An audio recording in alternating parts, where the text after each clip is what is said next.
This set dresser I found at the moving sale and I didn't buy it first. But the fact that it was solid cherry and it was just $50 made me to come back and get it. There was not much light in the house and at the first glance this dresser looked like pretty easy flip. Just clean it up, apply some wax or oil, stage and sell. But once I got it home, I realized that it wouldn't be that easy. Hi everybody, welcome to another makeover.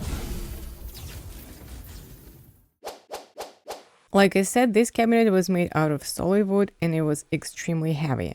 To be able to move it around, I wanted to put it on a dolly with wheels, and for that I needed to remove the legs. Since it can be a quick flip, and I'll tell you why here in a bit, I decided to make new legs for the cabinet, so I needed to get rid of the old ones anyways.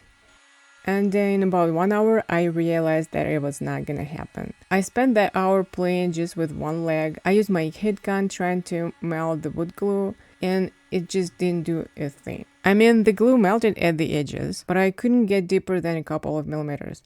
And I tried to heat it up from the inside of the cabinet, didn't work. I probably could have spent 1 more hour or two to get it done and then a couple more hours on each of the other 3 legs, but I'm not that type of person. It didn't really excite me, so I just changed my plans and I left the legs where they were. And here's the main reason why this dresser wasn't a quick flip.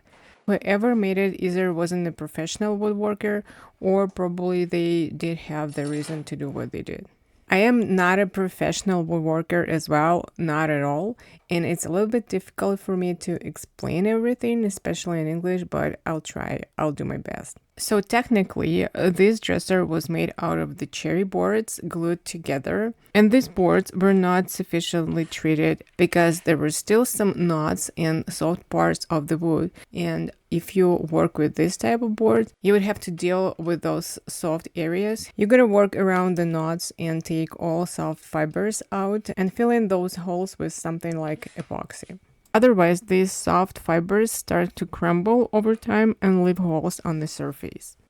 That's why I took my dentist tool, and while the cabinet was on its back, I worked with the door. For the deeper holes, I mixed some epoxy glue, and this epoxy has 5 minutes drying time, hardening time, I mean. I didn't add any sawdust because I was going to put something over this epoxy. And this something is CA glue. I bought a special brown CA glue, but unfortunately I didn't fill me up applying that CA glue, but don't worry. I have so many areas to work with on this cabinet, so you'll see that CA glue. Definitely you will.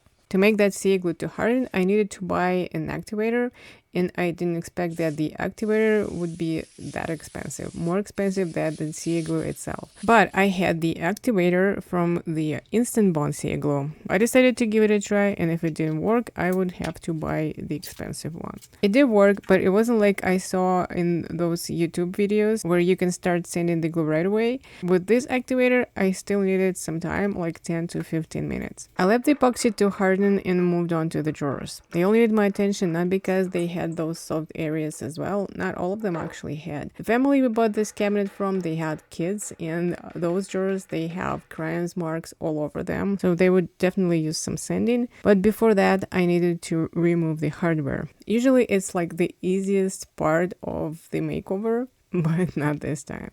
Whoever made this dresser didn't make big enough holes, so those bolts, they were sitting in there pretty tight. I had to unscrew them, and because the drawer front and the side of the box, they were pretty thick, those bolts were so long and it took me forever. 3 of them I was actually able to remove, but the 4th one, yeah, I had to jump through hoops in order to do that. And when all the bolts were removed finally, I continued doing the same thing I did with the door.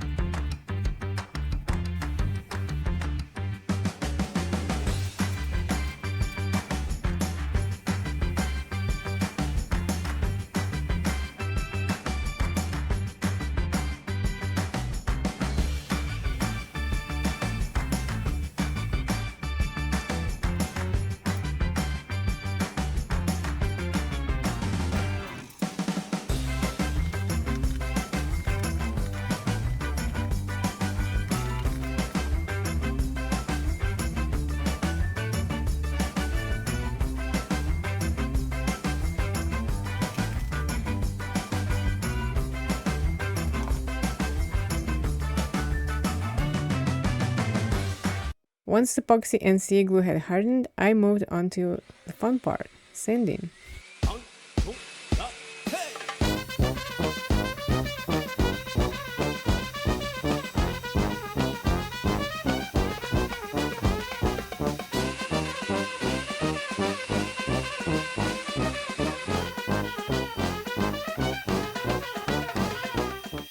Initially, I didn't know what kind of hardware I was going to use, but while sanding, I came up with an idea and I needed to plug the existing holes. And the holes were smaller than the smallest dowel I had, so I had to drill the holes, the bigger hole. Then I put a dowel in there and I wanted to apply the sea glue over it. And to make the hole looking like it was a knot here, I decided to cut off the edges so it looks like a knot. Then I applied some sea glue, sprayed an activator, and once it was completely hardened, I continued sanding.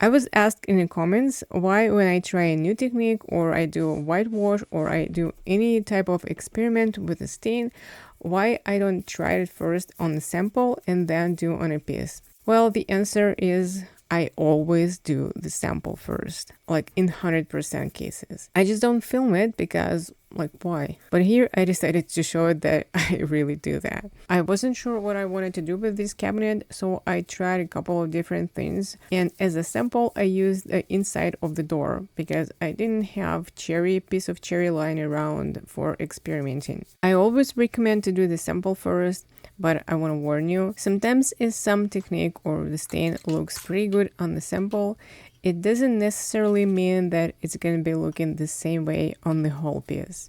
Trust me, I've been there. Once I was happy with the combination of whitewash and stain, I sanded this side of the door and I applied it to the whole surface. That gave me an idea how this combination is going to be looking on a bigger object, and I liked it. So what I did, I applied some beige wash, then I left it to dry.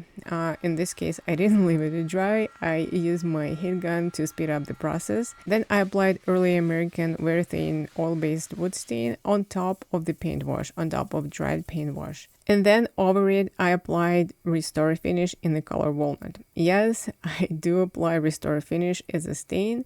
In this case, it helped me to even out the color, and I kind of like the result. Except one little thing, it looked a little bit blotchy.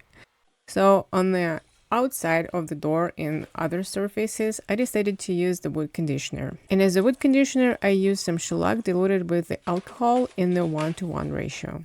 Once shellac dried, I went over with 400 grit sandpaper, but unfortunately I didn't film it. Again, I know. And then I applied my first coat of paint wash, but once I wiped it off, it looked like one coat wasn't enough.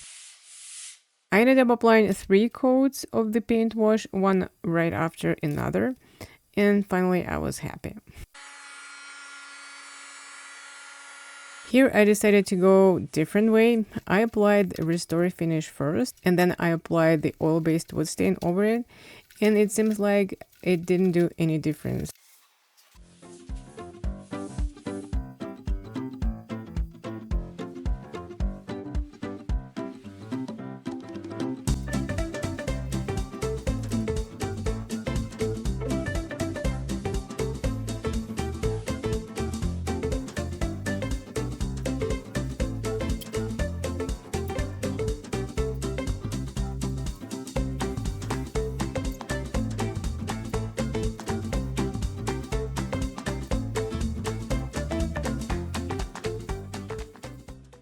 I didn't do the paint wash inside of the cabinet. I decided to refresh it using Restore Finish as a stain, and then I applied some shellac over it, but I did it off camera. I was going to use water-based polyurethane, and I wanted to make sure that the stain has enough time to dry, so I left it to dry for about 12 hours, maybe even a little bit longer. Then I applied 3 coats of poly to the whole cabinet, and to the top, for the additional protection, I decided to apply 3 more coats. I don't usually go with 6 coats of poly even over the tops, but here I used new brand of polyurethane and it looked like the coats were a little bit thinner than the polyurethane I used before. So just to be on the safe side, I decided to do 6 coats.